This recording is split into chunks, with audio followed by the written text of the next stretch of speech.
terasa seperti pandai besi Renge yang tak berguna, tipe orang yang ditertawakan. Setiap kali dia memperkenalkan diri sebagai hunter. Dalam hati, dia tahu kau mungkin akan mati, seperti sampah tak berguna.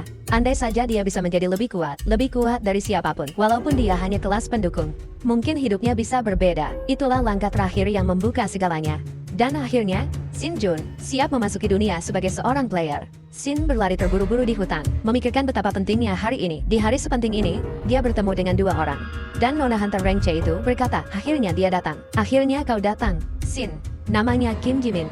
Gai Lim bercanda tentang anak baru yang terlambat. Saat dia hendak menceritakan pengalamannya sendiri, Jimin memotongnya, memintanya untuk tidak membahas, karena dialah yang selalu terlambat. Seharusnya kau minta maaf karena telat, Shin. Dan mereka bertiga pun berangkat bersama. Lim kembali bercanda, mengatakan Shin tidak terlalu telat. Kim setuju, menambahkan bahwa mereka bisa berjalan sisanya, karena Dungeon akan memberikanmu lebih di dalam. Shin mengangguk, tapi merasa tidak enak. Sudah 3 bulan sejak dia bergabung dengan guild, dan ini adalah Dungeon Ride pertamanya. Dan tentu saja dia terlambat. Lebih buruk lagi, dia bertugas sebagai support. Jadi dia harus membuktikan dirinya berguna. Saat mereka bertemu dengan dua lainnya, Douyin bahkan bertanya apakah ini Dungeon Ride pertama Shin. Shin membenarkan, mengatakan dia akan bertugas sebagai support. Douyin kemudian menjelaskan bahwa support tidak punya kemampuan bertarung yang sama dengan Hunter. Jadi, Shin harus ekstra hati-hati. Kalau kau terlalu dekat dengan pertarungan, kau bisa celaka. Tapi kalau kau terlalu jauh, yang lain tidak bisa melindungimu. Kuncinya, kata Douyin, adalah menjaga jarak.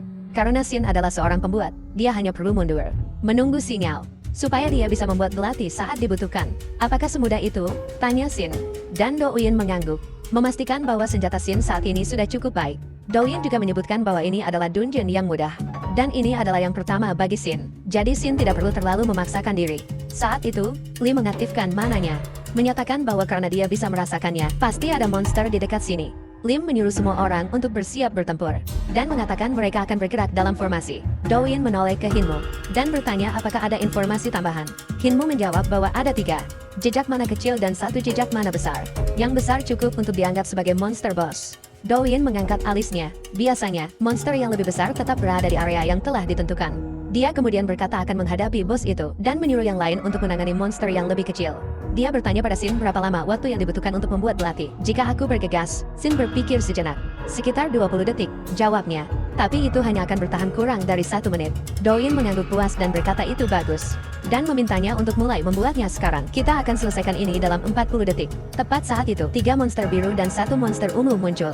Menyerbu ke arah mereka, Lim segera bertindak, mengangkat perisainya dan membantingnya ke tanah dengan kekuatan mematikan.